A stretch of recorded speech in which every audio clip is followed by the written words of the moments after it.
And we're back. It's week 26 since I turned 29 and I chat to people about what makes them them and what they do. And last week I had a pause because COVID. So it's good to be back chatting to people. And this week I get to chat to somebody that's got to where they are in their career and took a very different road than normal to what others that do what they do, how they get there. So it was really good to hear their story and how they operate and what they love about what they do. So let's go meet a criminal lawyer. This is James. Let's start with you telling me, what do you do now? You're in a suit. Tell me about that. Which Why is are a you in bit of a suit? lie because I usually get out of the suit the moment I leave court. So I'm a criminal defense solicitor. I've got a practice in Caboolture. We are the highest and most rated 5-star Google defense lawyers in at least Brisbane. Yeah, wow. We have a running tally. We check every Friday my competition, see where they're at. We're in the lead by about 30 and our closest competitor in our market. Been there, been the director of that practice for 4 years. After COVID, he worked out that no one cares if I'm in this. Yep. Not, it has zero impact on the legal advice. So usually I would go to court in a suit, come back to work, jeans and t-shirt on, see the rest of my clients in the jeans and t-shirts of the manner. Yeah, awesome. Good. A lawyer, lots of study. You must have been bright, did well at school, I imagine. Not at all. I am a high school dropout. I think I got to the last semester of year 11 where I was failing out. It was all D's and E's. And it was in the time where my parents were, you either study or you get a trade. And so I saw an opportunity for an apprenticeship as a chef and followed that to get out of school. It was terrible chef. It was a terrible job, or you Oh, were terrible at it. I think properly terrible at it. Yeah.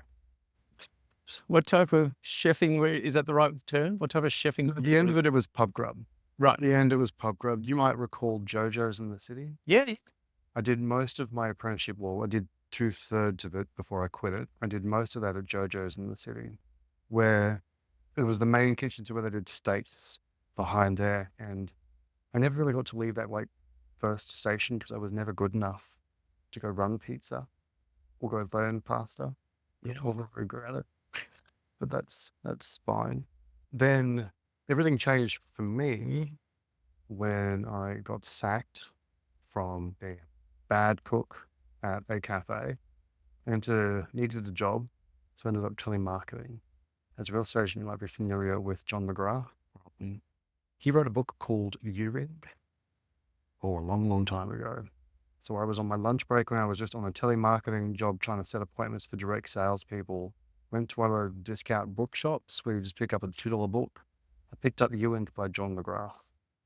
And that completely changed my mind shift. Yeah, wow. It's geared towards real estate agents, but it talks about how, well, this plan you've got in your mind for you, that's not in stone. You do what you want.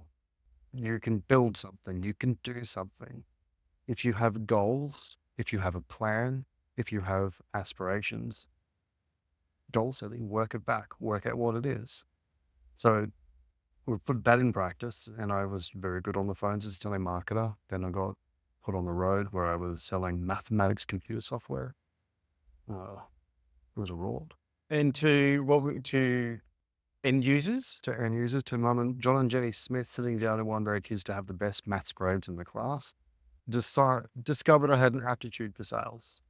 And thought, if I'm going to sell something, I might as well something worth selling.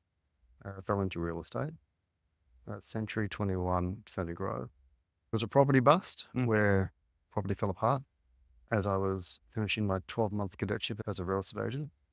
I was knocking on doors because I was getting the most appraisals in the office.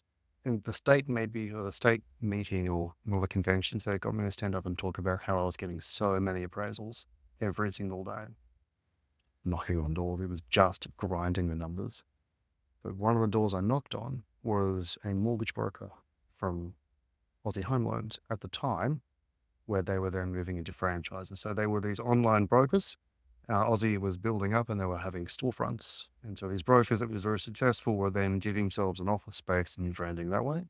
I knocked on one of the first franchisees of Aussie, and he offered me a job. Said yes. So anyone who knows me really well would be terrified, because I'm not good with mortgages. Both from myself and my old boss breathed like that deep sigh of relief, and like the 7-year mark for my ability for negligence was expired, because it wasn't good at it. But thankfully and mercifully, the actually happened. So mortgages are close to where they are now, at 70%. Yeah. Then at this point, I'm 21. Decided maybe go to uni. People of my ages were starting to finish university, and they were starting to, the cohort that I was with were graduating out, and they were feeling very full of themselves. I remember being at a party where these people who were my age were talking down to the owners of that franchise, who are objectively wildly successful people in their own right, on their own bat and their own steam. But these snot-nosed 20-year-olds were talking down to them who didn't have a degree. And it was offensive. And I thought to myself, I'm going to get a degree so no one talks down to me like that. Not smart enough to be a doctor. Thought, given the combination of real estate and mortgage, that it would be a great conveyancing lawyer. So I went to law school, fell into a couple different things. Don't do conveyancing myself. It's not my jam. I went to criminal law when I was a clerk and loved it. I've been in almost a decade now. I still get excited to go to work. Yeah, awesome. It's still fun. And what makes crime fun? There is this moment when say you've got a client that you know, and you've crammed all the law in your head, so you know all the different things and factors, and you know the client inside out backwards, and you know the sub story and the violins, and how you're going to have your orchestra of sadness playing for you. And you've got all these arguments. You're not reading the scripts, but you're standing up, you have it all in your head, it falls away, and you're just an advocate. You're reading the court, you're responding to the prosecution submissions, and you're just in this flow state where things are hitting the right marks, and then you get a really good result. Is it like chess, but in your language? Is it It's odd is it a because puzzle? it's a puzzle. But one that takes strategic. It all depends. Different matters, different clients and different matters require different things from you. Sometimes it's just pure client. Sometimes it is just holding their hand, whispering sweet nothings and giving them a hug the whole way through, because they are absolutely right for the charge, but they are terrified, and your job is to guide them through with as much gentleness as you can. Other times, there's that strategy. It's a complicated case. Maybe the Crown only sees some problems. They found the wrong person. And you have to play a game of strategy with the Crown. And that's fun too. And sometimes it's just a bit of everything all at once in one moment. And having closed really, really big deals, right? And you get that adrenaline rush.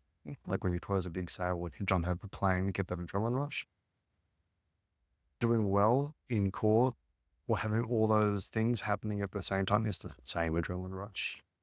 I'm probably just chasing dopamine. So tell me about some of the different places you, as a lawyer, you've been practicing for 10 years. What do they call it, practice?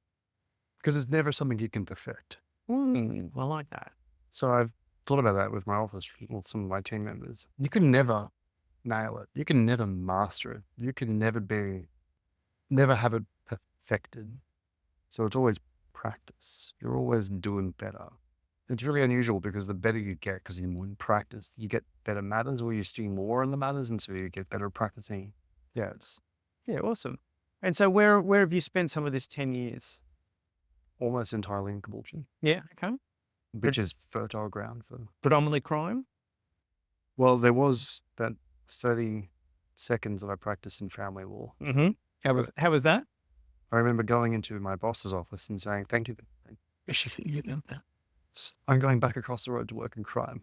What are some of the challenges you find in the crime practice area? One of the biggest challenges is that crime is the lowest paying area of criminal practice of law, which makes sense because if you think about it by and large, our client base is socially disadvantaged. Yep. And so they can't afford the legal fees. But defense lawyers tend to love what we do. So we do it because it's an enjoyable way. I have colleagues now who work in commercial law, work family law, work in the big offices on Eagle Street, and their jobs. They are proper miserable, but they're trapped because they are making bank. Yeah. But they're not happy. Yeah. Defense lawyers tend to be bitter, funny, but they don't hate what they do. Yeah. Most of us tend to enjoy it. When you say crime, what type of things does that mean? More specifically, what type of clients are coming to you with? What type of problems are they walking at your door with? Anything that will bring them before a court. Okay. So depends on what they want to do. So anything could be traffic matter, public nuisance, occasionally a piecing good behavior order, which are never worth it. What's that? So if you've got a terrible, terrible neighbor and you're having a real problem with them, and you think, I know, I'll go to court and I'll get a piecing good behavior order, he can't talk to me, or she can't talk to me, that'll definitely fix it. If there is merit in it and you serve them, 9 times out of 10, that just turns up the volume on the crazy neighbor relationship. Yeah. So sometimes they work, often not. And is all of your stuff in front of the magistrate's court, or is there different courts that you do some of the things yet? As a solicitor, my job is predominantly before the magistrate's court or instructing barristers in the district Supreme Courts. Okay. So I am in court most mornings in the magistrate's court doing matters for my summary clients, the magistrate's court. Yep. A couple times a month, or depending on the week, or sometimes weeks at a time, I might be in the district and Supreme Courts instructing counsel on trials or sentences. Yeah. Depends on the week, depends on the day, depends on the matter, depends on the team. And you own your own firm these days? So tell us about it. Tell us about your firm and who's in it, how big it. So I'm really proud of my team. I am super proud of my team. At the moment, we've got I've got an associate who's a full-time solicitor, a junior who's a full-time solicitor. She started with me as a receptionist, moved up, became a clerk, and then stayed with us as a solicitor. I'm so proud of both of them. I've got a full-time clerk and I've got 2 admin team. Awesome. So in 5 years, we went from it was just Victor, my old business partner. He had 1 part-time receptionist to a happy little team. Yeah. Is this your first time, as a business owner employing people? Absolutely. Yeah. Wow. Welcome to that circus. It's a circus, but it's fun. You can never try it, would you? It's good fun. Never go back to being self-employed though. And the moment you get, it's all on you in terms of if you don't like the culture, but that's on you. If you do like the culture, that's also on you. And when you grab that concept that you're ultimately in control of the good and the bad, it can be fun. It's great. I wouldn't trade it for anything. It's just the learning curve you make. Like the first week, have to get someone off the bus. Doing that really hurts. Yeah. Being the one that says, this is not working. Yeah. The first time I did it, I felt so bad. By and large, it's good. Because especially if you've got a good team and you can create a team and a culture that you don't groan getting up and going to work. Yeah.